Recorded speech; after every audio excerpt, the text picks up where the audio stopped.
Hey everybody, it's Matthew here and welcome to this video. Have you ever been wondering how is it that you do not have enough money at the end of every month? You know, you've been working one or two jobs and it seems like money just continues to disappear. Well, if that has been the case in this video, I'm going to be sharing with you how you can actually have more money at the end of every single month. Now, when I got started working as an engineer, I was like, man, I finally made it. I'm going to be able to make all this money. I'm going to be able to become rich and my life is going to completely change. But what I actually ended up discovering is that I was still having some of the same issues as I was when I was working my different jobs in college at the grocery store, cleaning up office buildings, and even helping set up for events. And that problem is actually not having enough money at the end of every single month. Now you might be thinking, well, Matthew, if I go look up, how much an engineer makes, it says between 80 to, $100,000 per year, depending on your experience. And yes, you will be 100% right. And you may also be thinking, well, if you're earning that much, how is it that you are living paycheck to paycheck? And that's a very good question that I actually figured out. And it's not just engineers that are living paycheck to paycheck, but it's actually the majority of society. At least 70 to 75% of workers are living paycheck to paycheck. And that is what I'm going to be sharing with you all today.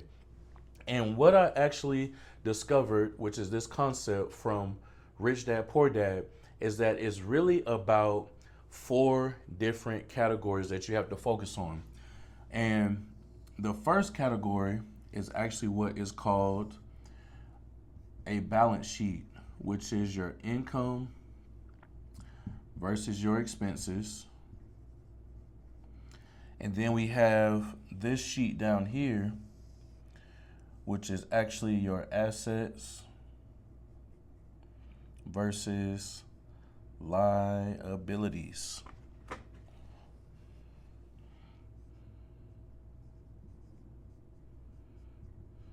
All right. Now, before we get into what each of these are and how they work, let's first define them. All right. What is income? Income is basically anything that is bringing money in. So it may be your job right now. Maybe you have a business. Maybe you have some type of side hustle or whatever it is basically bringing money to you every single month.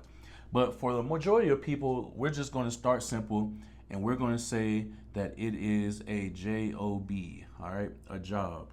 Now, for expenses, what exactly are expenses? Well, expenses are things that it costs for you to live and basically anything that is taking money away from your income. So this can be anything such as taxes, rent / mortgage. This can be food.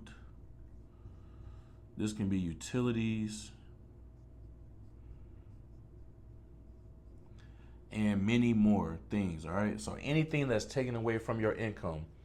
Now, what exactly is an asset? Well, an asset is something that puts money into your pocket. A liability now is something that takes money out of your pocket. So if we're currently looking at this, what is the current cash flow of your life right now? Now, for many people, this is how this actually works.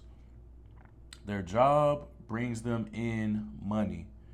All right, their job brings them in money, but then as soon as they get that money, they pivot from here and then they go to expenses and then the money goes out.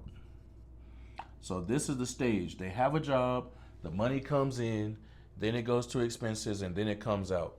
Now, this would actually be the cash flow chart of someone that actually is poor. All right. This is the cash flow chart of someone that is poor. They don't have any assets and they don't have any liabilities, and their income is only coming from their job, and that income is going straight to expenses, and now it's being sent out, which means they don't have that money anymore. Now, the next thing we have to look at is, okay, what is considered to be middle class? All right. Now, middle class people are typically people that they say are earning a certain amount of income, which is generally around 60 to maybe $100,000 per year. Now, for the middle class,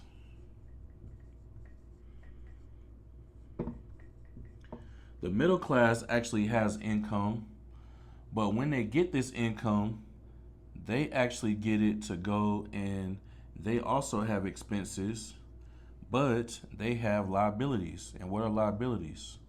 Liabilities are credit cards, cars, loans. And basically, they're going and they're purchasing things that they cannot afford right now, or they're using credit cards to be able to purchase things that they can't afford. And these liabilities end up coming up here towards expenses. And now all of this ends up going out. And that is one of the ways that middle class people end up being poor, because they're spending their money on things to make themselves look good instead of actually putting their money in the right places to be able to be financially free. Now, what is the difference between the middle class and the poor versus the rich?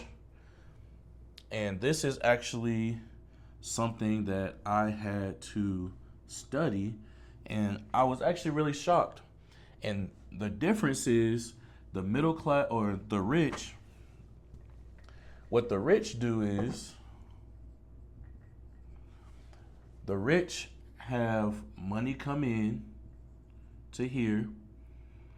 Then they actually use that money to buy assets, so that's going to put more money into their pocket. Then once they have more assets, now they can use that to purchase their expenses and to also go and purchase liabilities. And then now the money goes out. So you might be sitting there thinking, well, Matthew, what does this have to do with me not going to get another job? What does this have to do with me managing my finances? Well, what this has to do with managing your finances is you have to stop just focusing on your expenses. You have to stop focusing on your liabilities. This is what I had to do to be able to get my finances in order. I had to go and say, look, when it comes to my income, where is it going? That's the first step. You have to track it, all right? You have to track money. You have to track your money. Once you're able to track your money, which is basically using something simple like this, whatever your expenses are, and it's going to be hard. Like you can go and print out your bank statement and see what you spent money on. And that's what I had to do. I had to separate out what are my needs, like what do I need to live versus my wants. And once I went and separated that out, then that's where I had my expenses. Then I had to see, okay, what money do I have coming in? So for many people, that's going to be your job, like I said. So that's going to be your paycheck. So now that you have this paycheck coming in, now what you have to do is you have to say, okay, how can I increase my income? Well, one of the ways that I would suggest you to increase your income is not by going to get another job, but it's about building an asset. Either build or buy asset. You either build or buy an asset. Now, when you build or buy an asset, what is that going to do? Well, we just stated earlier that an asset puts money into your pocket. So even if you are earning, let's say, another $100 per month, that is another $100 that's going into your income pile, which allows for you to be able to have more money at the end of every month. Now, for many people, they go and they think like, oh, I'm gonna go build an asset. I might go start a business. I might get into network marketing, or I might get into sales or anything like that. And they automatically think that, hey, look, when I go do this, it's going to be successful. No, building and buying an asset, even sometimes, is going to require some time, because you have to learn, one, how does that asset work? Number two, you have to learn what are the requirements for that asset to be able to keep it stabilized and also to have it grow. So once you end up having those things, now you actually have an asset that you can even possibly scale, that's going to add more income to more money to your income box. And once you have that, now you are on the track of number three, having more money.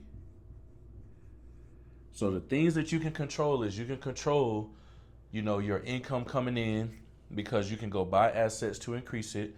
You can also control your expenses, making sure that you have your needs versus your wants and eliminating as much as your wants as possible. And not saying you have to eliminate them forever, but at least for a period of time until you're able to get a hold of this. Being able to write down what your expenses are, you're able to control how much money you actually spend. And this is what's going to allow for you to be able to start having success and basically have more cash flow at the end of every month. That is what this chart is. This is a cash flow chart. What you want to do is you want to make sure that your cash is flowing in the right direction. You have your assets going towards your income to expenses, your liability expenses, but you have these assets. And one of the biggest things that you really want to do is you want your chart to look like this. And I will leave you with this. This is how you want your chart to look.